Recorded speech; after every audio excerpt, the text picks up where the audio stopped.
Baik, Assalamualaikum warahmatullahi wabarakatuh. Perkenalkan, kami dari kelompok 6 akan mempresentasikan atau mereview semua materi yang telah diajarkan atau yang telah dipresentasikan oleh teman-teman kita dari pertemuan awal sampai pertemuan di tengah semester ini. Dan kita akan memulai dari bab 1 terlebih dahulu, yaitu saya yang akan membahasnya terlebih dahulu.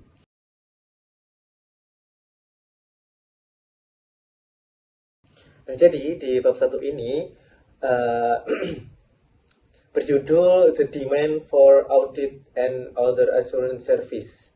Nah, intinya bab ini itu menjelaskan dasar-dasar auditing, pentingnya auditing dalam mengurangi risiko informasi, serta berbagai jenis layanan yang ditawarkan oleh akuntan publik bersertifikat CPA. Nah, pengertian auditing itu adalah sebuah proses akumulasi dan evaluasi bukti mengenai informasi untuk menentukan dan melaporkan tingkat kesesuaian antara informasi tersebut dengan kriteria yang telah ditetapkan. Nah, auditing itu harus dilakukan oleh seseorang yang kompeten dan independen. Lalu, perbedaan auditing dan akuntansi. Nah, kalau akuntansi itu fokusnya lebih ke pencatatan, sedangkan auditing akuntansi itu fokusnya pencatatan, mengidentifikasi dan bertujuan untuk menentukan atau mengambil keputusan, sedangkan auditing itu sebaliknya, yaitu berfokus pada verifikasi apakah informasi yang dicatat itu sudah sesuai atau sudah benar-benar terjadi dengan kejadian ekonomi yang sebenarnya. Lalu keahlian auditor ini dalam mengakumulasi dan menginterpretasi bukti audit membedakan mereka dari akuntan. Lalu resiko informasi dan permintaan audit. Nah, audit itu sangat penting karena untuk mengurangi resiko informasi, yaitu kemungkinan bahwa informasi yang digunakan dalam mengambil keputusan itu tidak akurat. Nah, di dalam keputusan pinjaman bank terdapat 3 faktor penentu suku bunga.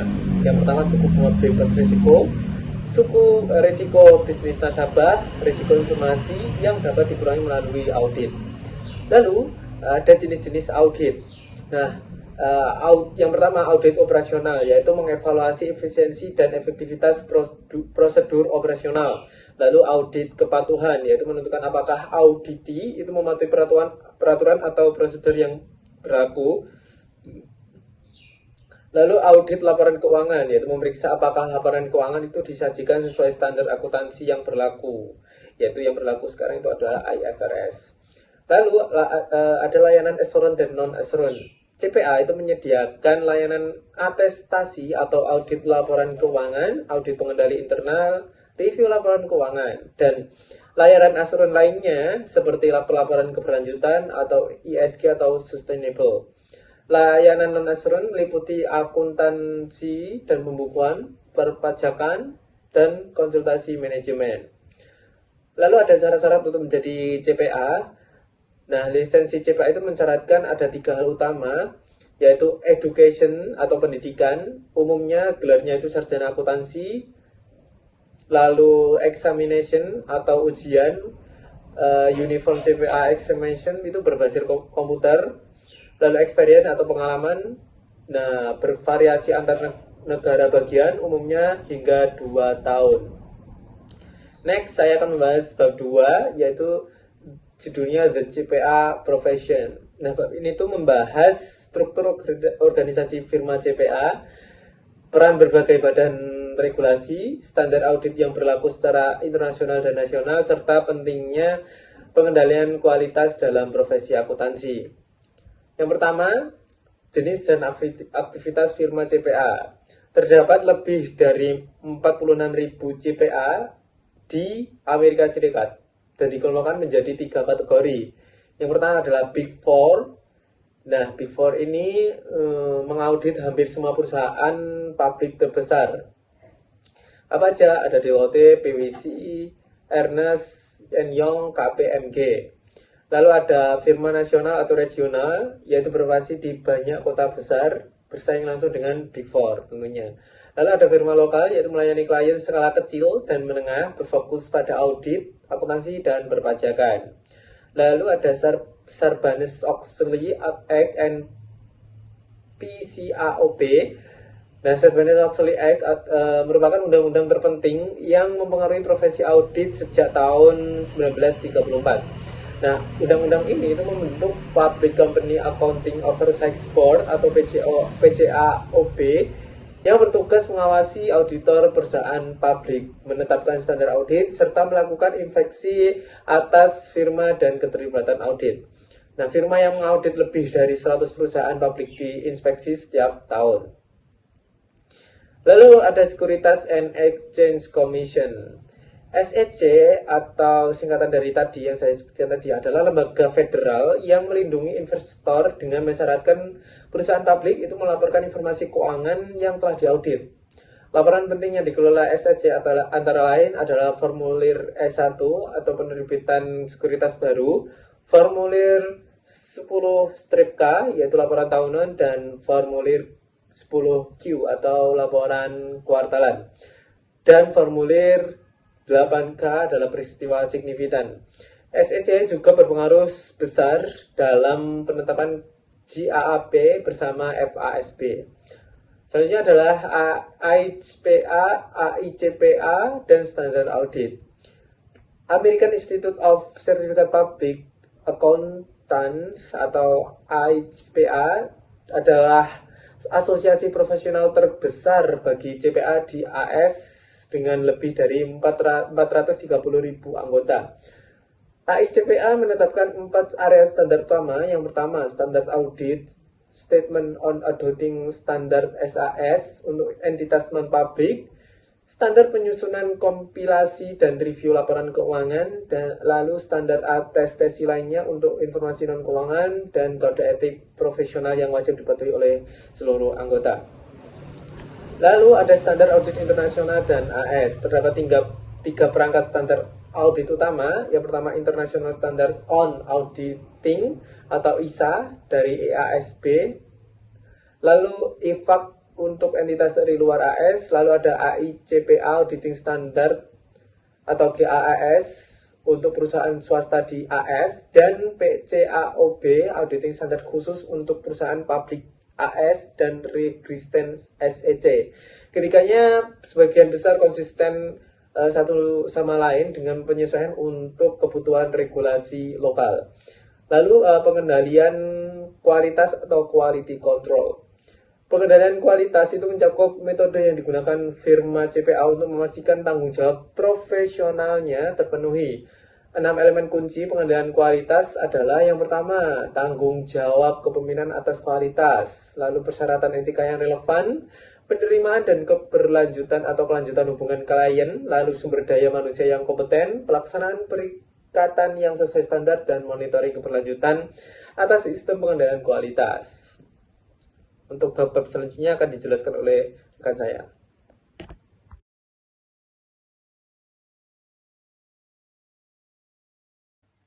Assalamualaikum warahmatullahi wabarakatuh. Nama saya Lutfi Hidayah dengan NPM akhir 374. Saya akan menjelaskan tentang bab 3 dan bab 3, laporan audit. Bab ini berfokus pada hasil akhir dari proses audit, yaitu opini auditor. Bagian utama laporan audit standar atau wajar tanpa pengecualian. 1. Judul laporan. Judul laporan harus menyertakan kata independen. 2. Alamat pelaporan. Alamat pelaporan biasanya ditujukan kepada pemegang saham atau dewan direksi. 3. Paragraf opini. Bagian terpenting yang menyatakan apakah laporan keuangan wajar dalam semua hal yang material. 4. Dasar opini, yaitu menyatakan bahwa audit dilakukan sesuai standar SA atau auditor independen. Yang kelima, tanggung jawab auditor, menjelaskan bahwa tujuan auditor adalah memperoleh keyakinan memadai. Yang terakhir ada tanggal laporan audit, yaitu selanjutnya ada jenis-jenis opini audit. Yang pertama, wajar tanpa pengecualian. Laporan bersih, tidak ada salah saji material. Yang kedua, wajar dengan pengecualian, yaitu ada salah saji material atau batasan ruang lingkup tapi tidak merusak laporan keseluruhan. Yang ketiga, yaitu tidak wajar. Laporan keuangan sangat salah saji sehingga tidak mencerminkan posisi keuangan yang sebenarnya. Yang terakhir yaitu pernyataan tidak memberikan pendapat. Auditor tidak bisa menyimpulkan karena batasan ruang lingkup yang sangat berat atau auditor tidak independen. Ini bisa ada dorongan dari manajemen yang membatasi ruang lingkup opini auditor. Lingkungan hukum auditor.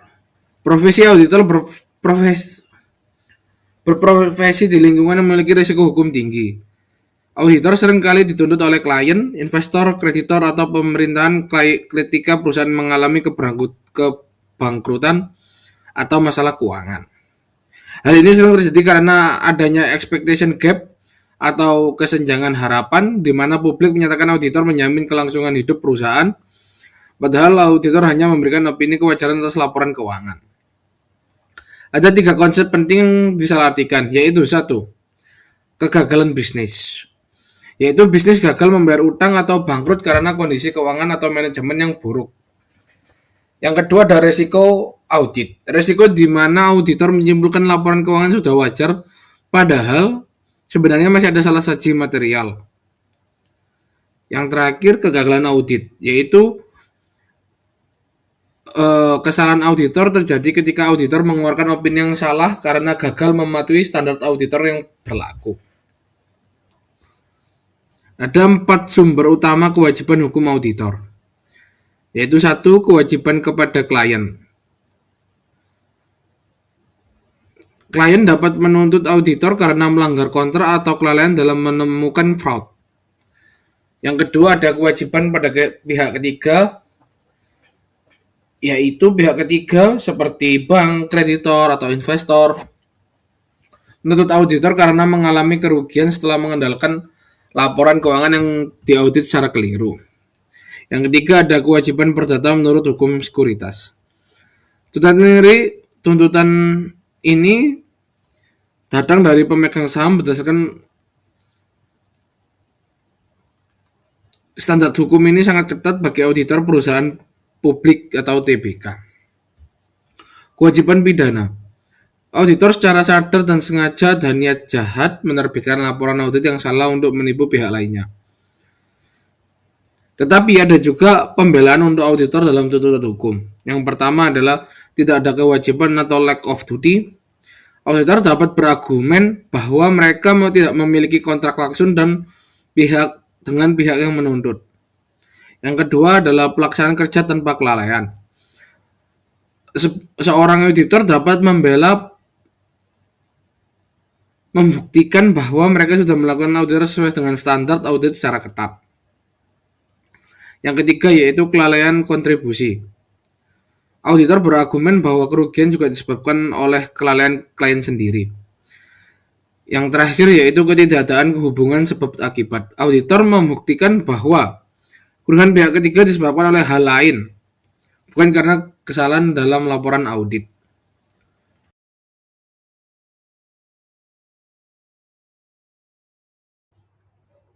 Nah, selanjutnya kita akan mereview dan membahas terkait dengan kewajiban hukum auditor. Nah, di sini kita perlu tahu dulu lingkungan hukum dan konsep dasar dari auditor itu sendiri. Jadi, hal-hal yang mencakup kewajiban hukumnya. Perlu kita ketahui bahwa profesi akuntan publik itu beroperasi dalam lingkungan hukum yang semakin kompleks semakin hari. Didorong juga oleh globalisasi, lalu juga adanya kegagalan bisnis, serta doktrin adanya joint and several liability itu sendiri. Nah, di sini posisinya penting untuk dibedakan antara kegagalan bisnis, itu kondisi ekonomi, dan juga kegagalan audit, serta risiko audit yang itu dimungkinkan oleh adanya salah saji, meski audit itu sudah sesuai standar. Nah, standar dasar yang berlaku adalah di sini adalah Pradhan Person Concept. dengan tingkat kewajiban mulai dari yang pertama ada ordinary negligence, lalu ada gross negligence, hingga fraud. Nah, jadi di sini untuk penyebab-penyebabnya itu tadi, itu bisa disebabkan oleh beberapa hal. Yang ini kita bicara soal yang dari auditor saja ya, yaitu kegagalan bisnis. Ini di luar kontrol atau kendalinya auditor. Itu biasanya kondisi ekonomi kaitannya. Lalu di sini ada dua yang dikaitkan sama auditor, yaitu kegagalan audit dan risiko audit. Yang itu biasanya dikaitkan dengan adanya pelanggaran standar dan juga kemungkinan salah saji yang saya sebutkan tadi. Nah, setelah itu di sini selain ada kewajiban hukum, ada juga kewajiban terhadap klien serta pihak ketiga terhadap pihak tersebut dari auditor. Nah, di sini biasanya gugatan paling umum itu berasal dari klien sendiri. Hal ini mencakup adanya kegagalan deteksi, lalu ada penggelapan hingga pelanggaran kerahasiaan. Nah, auditor itu di sini dapat membela diri melalui lack of duty, lalu ada non-negligent performance dan juga contributory negligence atau tidak adanya hubungan kausal antara kesalahan yang ditemukan.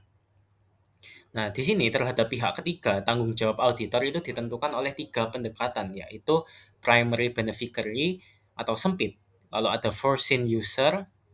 Hal ini kaitannya dengan moderat dan dianut oleh mayoritas auditor, serta foreseeable user. Hal ini cakupannya luas dan meskipun ini semakin hari semakin ditinggalkan oleh auditor-auditor di luaran sana. Nah, di sini juga dari adanya kewajiban hukum itu memunculkan ada respons profesi auditor. Nah, di sini profesi khususnya auditor ya merespons tekanan litigasi melalui adanya 2 jalur, yaitu organisasi profesi dan juga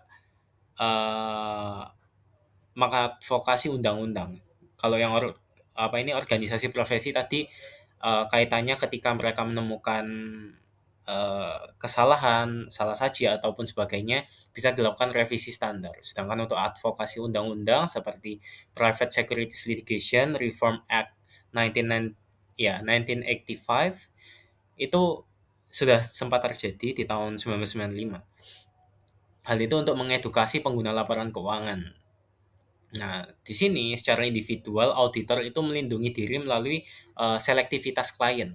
Jadi sebelum pihak auditor itu mengambil job, dia harus selektif terhadap kliennya.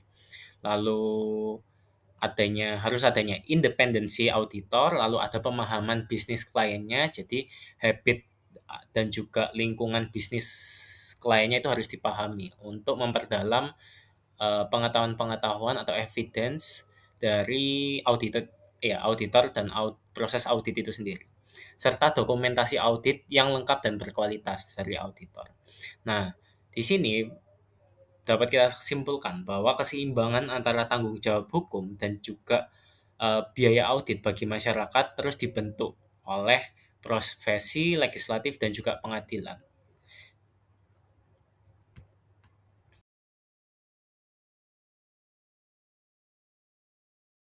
Ini saya akan menjelaskan di chapter 6 yaitu Audit Responsibilities and Objectives. Pada bab ini menjelaskan bahwa tujuan utama audit adalah untuk memberikan opini auditor mengenai apakah laporan keuangan telah disajikan secara wajar sesuai dengan standar akuntansi sehingga dapat meningkatkan kepercayaan para pengguna laporan keuangan. Dalam proses ini terdapat beberapa tanggung jawab antara manajemen dan auditor. Manajemen bertanggung jawab penuh atas penyusutan laporan keuangan, termasuk memastikan bahwa laporan tersebut akurat, jujur, serta didukung oleh sistem modal internal yang baik. Sementara itu, auditor bertugas untuk memeriksa dan memberikan keyakinan wajar bahwa laporan keuangan bebas dari salah satu material. Salah satu material ini merupakan kesalahan yang cukup signifikan sehingga dapat mempengaruhi keputusan pengguna laporan keuangan. Oleh karena itu, auditor lebih berfokus pada kesalahan yang bersifat material dibandingkan sifat kecil. Dalam melakukan audit, auditor hanya dapat memberikan reasonable assurance atau keyakinan wajar, yaitu tingkat keyakinan yang tinggi tetapi tidak mutlak. Hal ini disebabkan oleh keterbatasan audit seperti penggunaan sampel, ada estimasi dalam akuntansi, serta kemungkinan adanya kecurangan yang dideteksi. Kesalahan dalam laporan keuangan dapat berupa error, yaitu kesalahan yang tidak sengaja, maupun fraud, yaitu kecurangan yang dilakukan secara sengaja. Fraud sendiri bisa terjadi dalam bentuk manipulasi laporan keuangan oleh manajemen atau penyalahgunaan oleh aset karyawan. Auditor memiliki tanggung jawab untuk mendeteksi transaksi material baik yang disebabkan oleh error maupun fraud. Meskipun fraud biasanya lebih sulit ditemukan karena adanya upaya penyembunyian. Selain itu, auditor juga perlu mempertimbangkan kebijakan perusahaan terhadap hukum dan peraturan yang berlaku. Jika terdapat pelanggaran yang berdampak pada laporan keuangan, maka hal tersebut harus dikomunikasikan dan dapat mempengaruhi opini audit. Dalam menjalankan tugasnya, auditor harus memiliki sikap skeptisisme profesional, yaitu selalu berpikir kritis, tidak mudah percaya, dan selalu memverifikasi informasi dengan bukti yang cukup. Auditor juga menggunakan pertimbangan profesional dalam setiap tahap audit, mulai dari mengidentifikasi masalah, mengumpulkan informasi, menganalisis, hingga mengambil keputusan. Secara keseluruhan, bab ini itu menekankan pentingnya peran auditor dalam meningkatkan kepercayaan terhadap laporan keuangan, dengan tetap memahami batasan audit serta pentingnya sikap skeptis dan pertimbangan profesional dalam proses audit.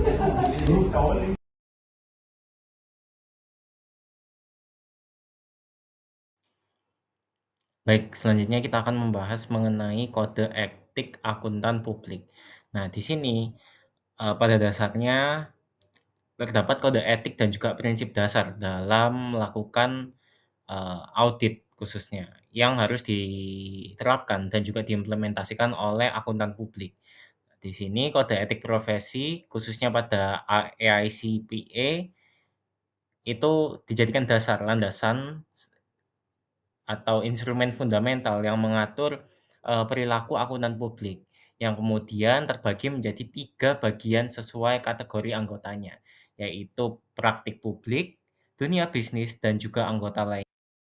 Lalu terdapat 6 prinsip utama, meliputi responsibilities, public interest, integrity, objectivity and independence, lalu ada due care, serta scope and nature of service. Yang keseluruhannya itu menuntut komitmen terhadap perilaku terhormat di atas kepentingan pribadi akuntan publik.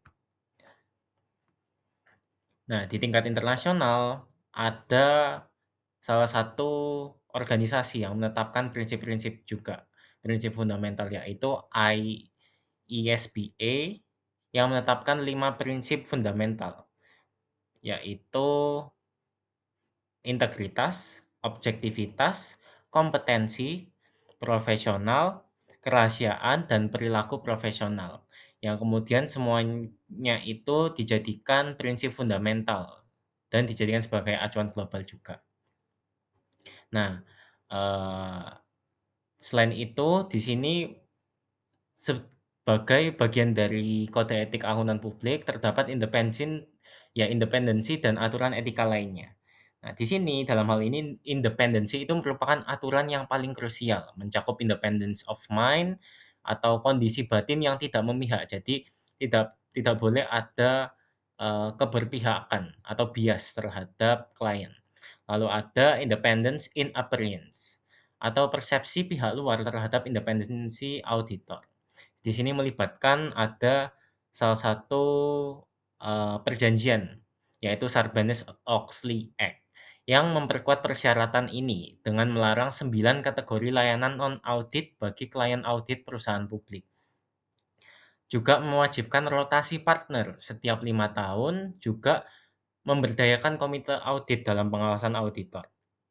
Nah, di luar independensi, itu auditor juga terikat aturan kerahasiaan informasi klien dan juga integritas serta objektivitas. Nah, juga ada larangan penetapan biaya kontingen pada jasa atestasi, serta larangan penerimaan komisi dari klien yang menerima jasa atestasi. Nah, di sini terdapat beberapa bentuk pelanggaran dan penegakan etika yang dapat dilakukan.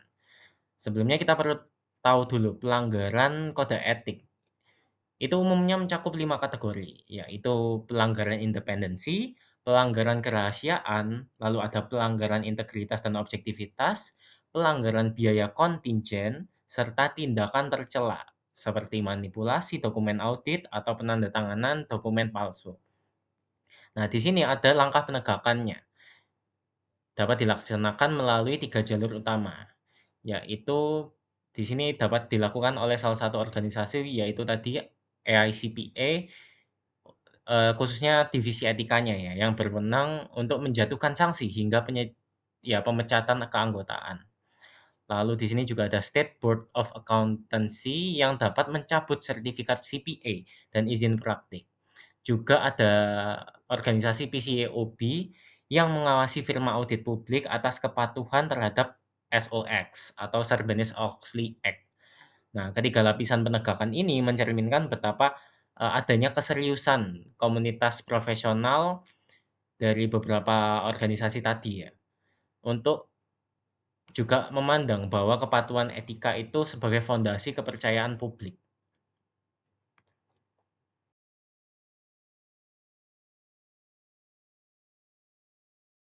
Selanjutnya ada chapter 9 terkait assessing the risk of material misstatement. Di bab ini kita akan memahami bagaimana auditor menilai resiko kesalahan dalam laporan keuangan yang nantinya menentukan bagaimana audit dilakukan. Nah, teman-teman harus tahu dulu apa sih resiko audit itu. Resiko audit adalah kemungkinan auditor memberikan opini yang tidak tepat terhadap laporan keuangan. Jadi sederhananya auditor bisa saja mengatakan laporan wajar padahal sebenarnya ada kesalahan material di dalamnya.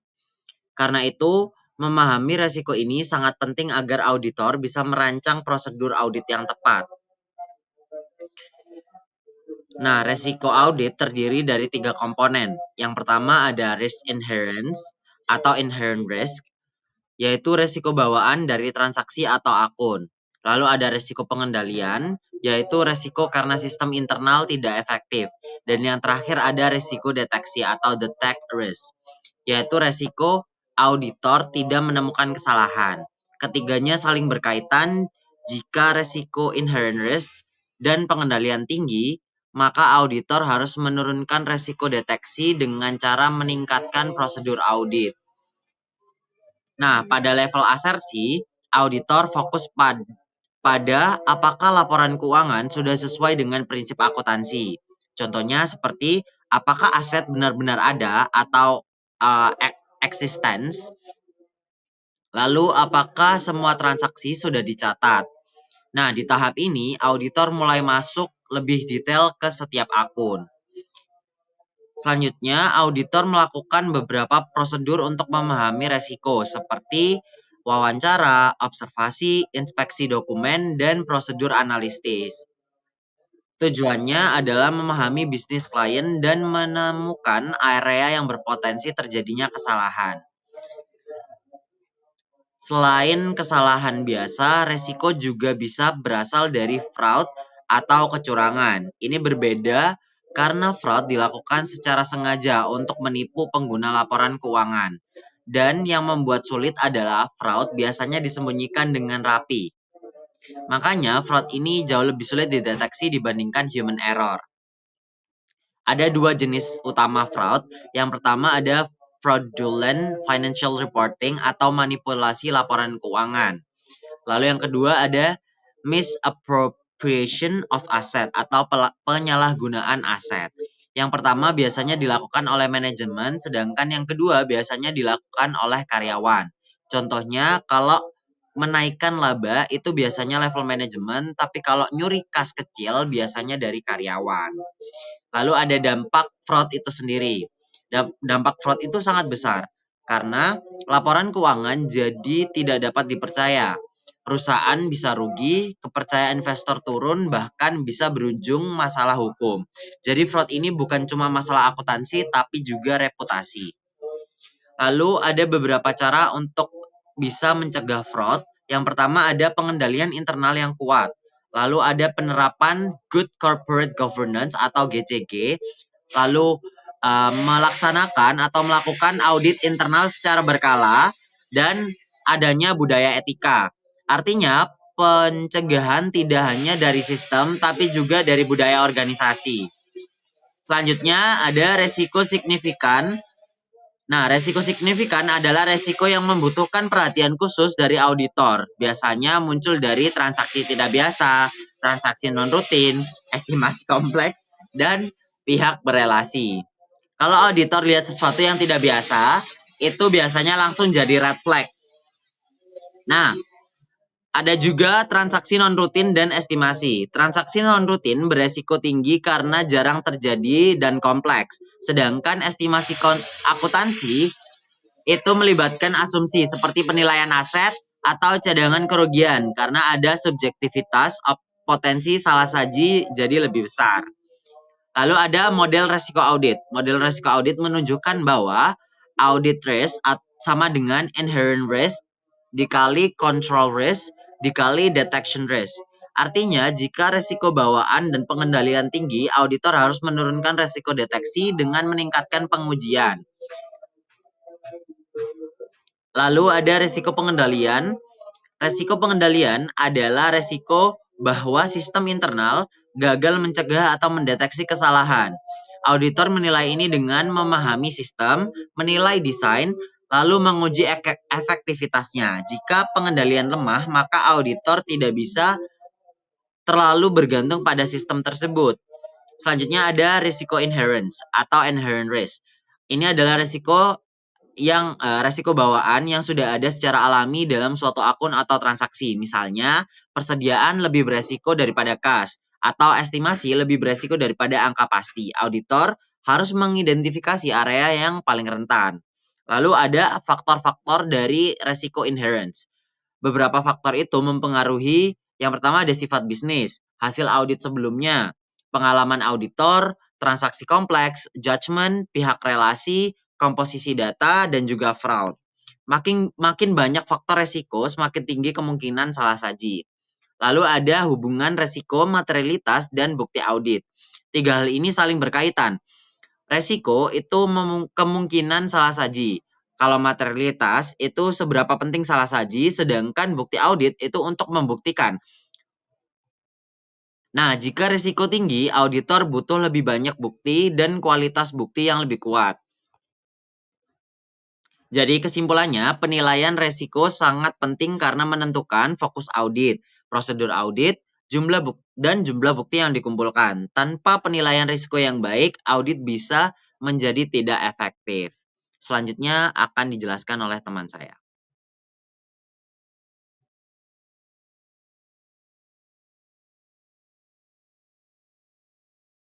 Baik, Assalamualaikum warahmatullahi wabarakatuh. Perkenalkan, nama saya Muhammad Zulfan lagi dengan MPM Mahir 383.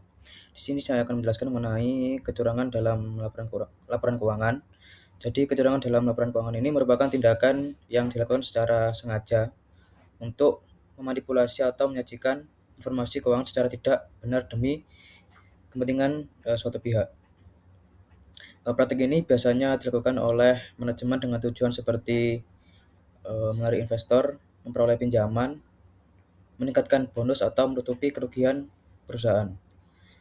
Bentuk kecurangan dapat berupa manipulasi pencatatan transaksi, penghilangan informasi penting, kemudian penyajian laporan yang tidak sesuai standar akuntansi, hingga rekayasa estimasi seperti melebihkan nilai aset atau pendapatan. Nah, kecurangan ini umumnya dipicu oleh 3 faktor utama yang dikenal sebagai fraud triangle, yaitu tekanan atau pressure, kemudian opportunity, dan rationalization.